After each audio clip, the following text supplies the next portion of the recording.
Hi, welcome to Connie's chat room. I'm Constance Stegall. I'm a licensed marriage and family therapist, mental health counselor, and a certified financial coach. One quick statement before I get started. I made this video with you in mind. I love what I do, and it's my time to give back. Therefore, I will be providing you with tips and techniques on how to have healthier conversations and enrich your relationships. This video is divided into 3 segments. I will be discussing 2 basic fundamental approaches in the first 2 segments: the do's and don'ts of communication and how to avoid a conflict. The last segment, I will address behaviors which have a negative effect on communication, as well as techniques to become a more effective communicator. When I work with my clients, I find poor communication is the #1 barrier which emerges when trying to resolve an issue.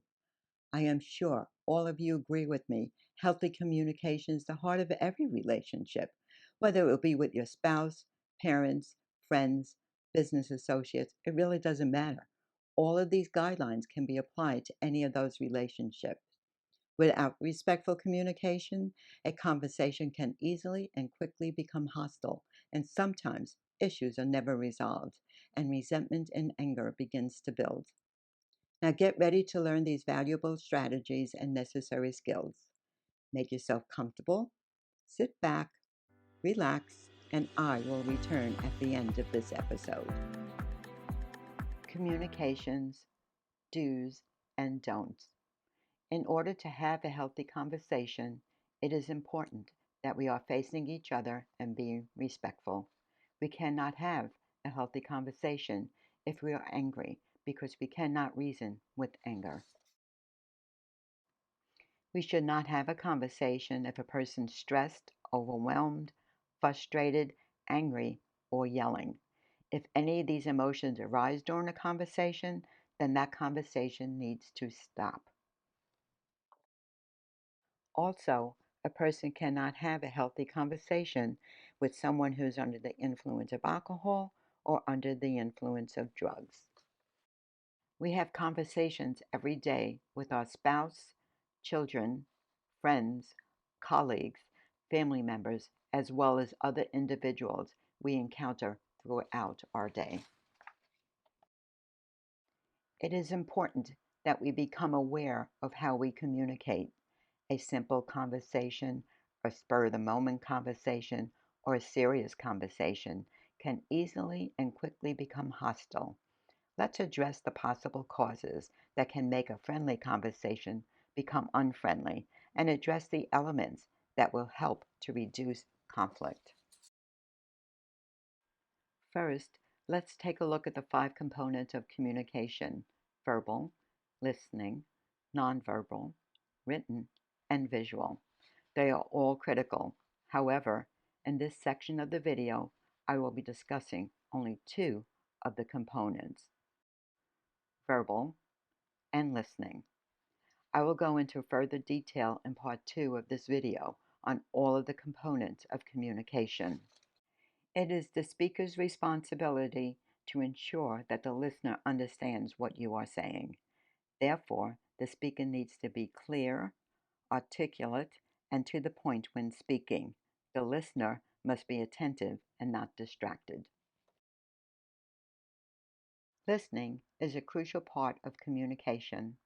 You certainly cannot engage in a healthy conversation if you are busy in opposite rooms and shouting to each other, trying to have a conversation. More than likely, what was being said across the rooms will be misinterpreted or forgotten.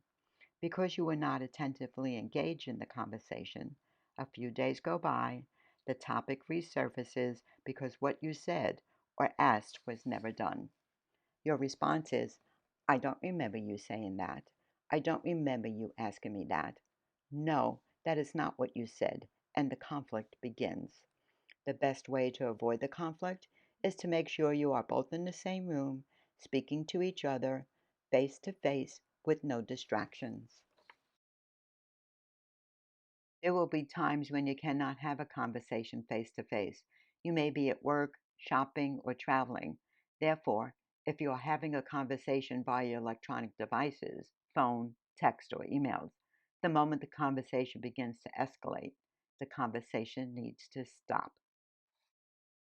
Here are a few other distractions that will prevent a person from being fully engaged in a conversation. A person's talking on their phone or they're checking their messages. A person's working at their computer at the desk or just lay back and relaxing. And another person may be taking a breather and searching the web. You may walk into the kitchen and the person's busy cooking, or you go into the garage and the person's busy working on their car. If a person is busy, they cannot be present in the conversation. They need to stop what they are doing, otherwise the conversation is put on hold. What if it's a quick statement such as, can you, will you, or I just wanted to let you know. If they don't stop what they are doing, chances are what you said will not be remembered.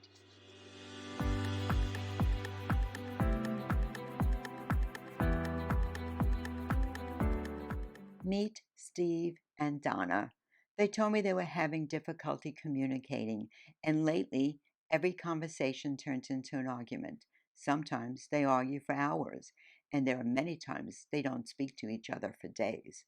I responded and said, sometimes it's not so much what you are saying, it's how you're saying it. Words, tone, body language, attitude will drive the spirit of the conversation. You are having a conversation. Suddenly, you are feeling frustrated. You call a timeout, turn around, and politely walk away to your quiet place.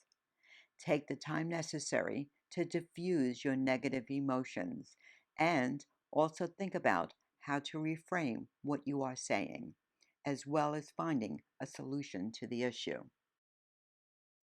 Time has passed. Steve feels calmer and has come up with solutions. He walks over to Donna and tells her, I am ready to talk. How about you? Donna responds yes, and the conversation begins. But what if Donna responds no?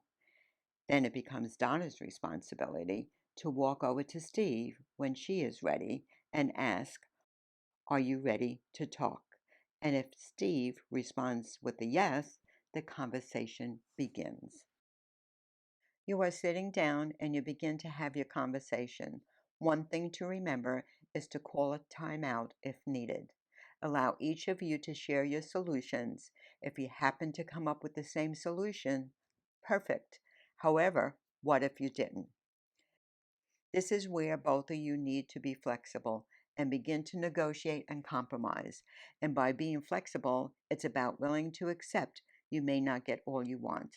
Sometimes it may be a 50-50, a 60-40, a 7-30 split. You may have more than one solution, but you need to find the best one whereby both of you walk away feeling good about the compromise. Keep in mind, on occasions, there may be times you may need to agree to disagree, and that should be few and far between. However, be cautious. Do not agree to a solution or agree to disagree just to shut the conversation down, because it will resurface at a later time, guaranteed. Studies show it takes 21 to 90 days and even longer to change a behavior. It's all about commitment and state of mind. There will be backslides because old behaviors resurface with a snap of a finger. Whatever you do, don't continue arguing and don't throw up your hands in defeat. Be positive. Focus more on the number of good conversations you have had since working with this technique and recognize the backslide as a backslide and move on. There will be times when you need to walk away several times before finishing a conversation and resolving an issue, and that is okay. And don't give up.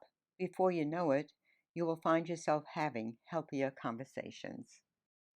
Let's recap a timeout. You're having a conversation, you're feeling frustrated, you call a timeout, you walk away, you go to your quiet place, you reduce your negative emotions, you reframe what you were saying, find solutions, and return. Hi, I'm back.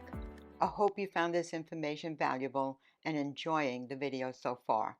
If you agree, just take a moment, click on the like button below, subscribe to my channel, and ring that bell for you to be notified when I post future videos.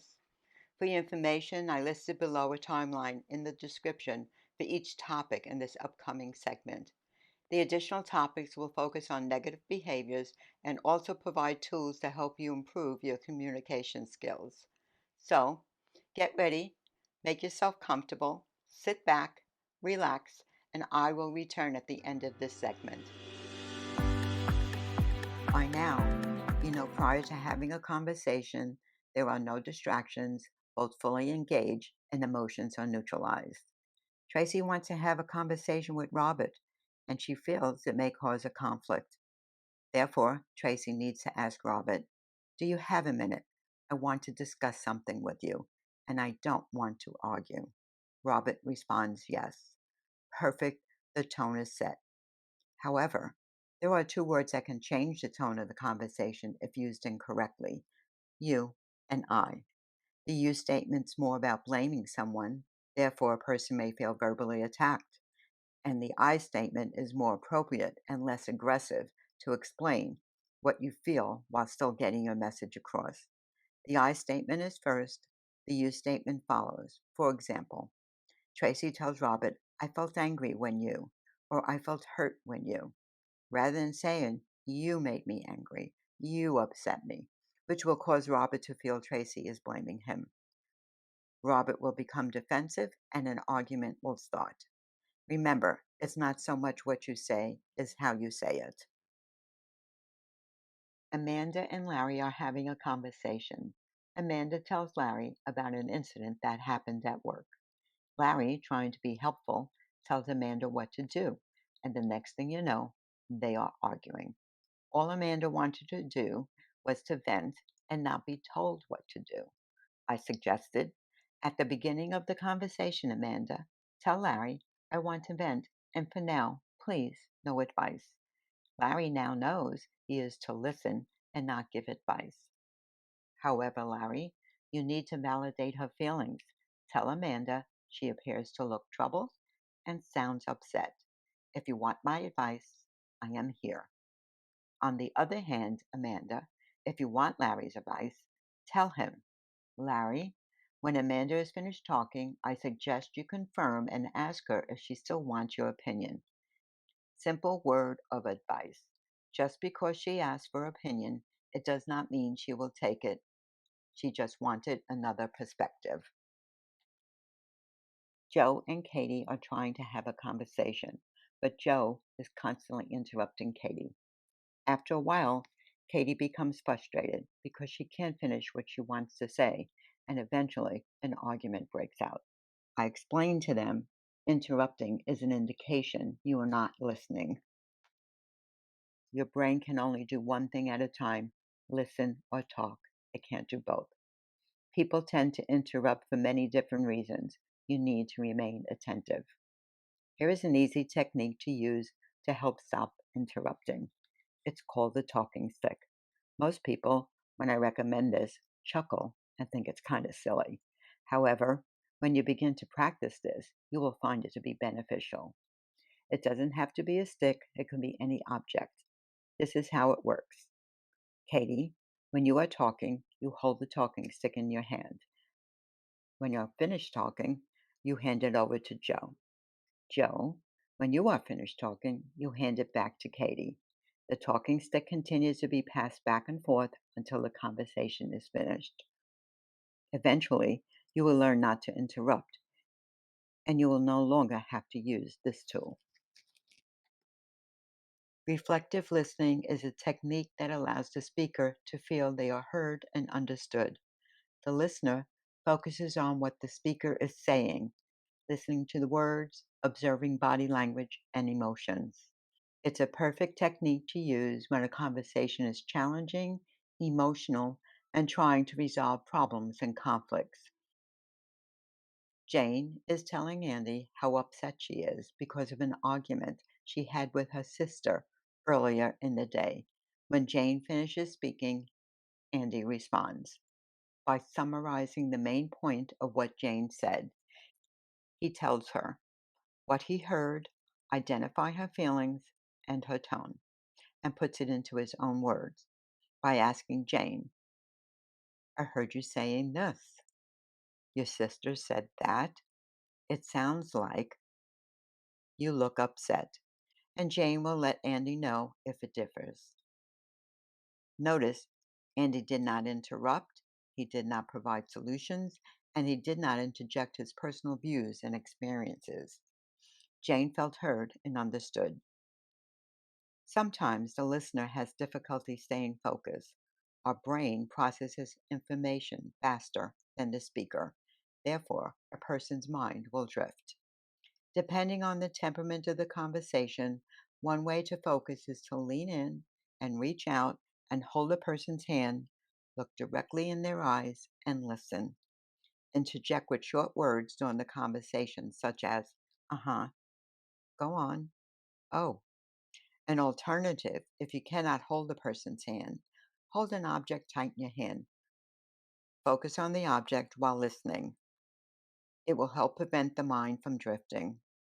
Find your way to remain focused. Another technique to help clarify what is being said is parroting. It differs from reflective listening because you will be repeating the words you heard instead of paraphrasing. First, Steffi asks Nick if he can clean the garage. Nick responds yes.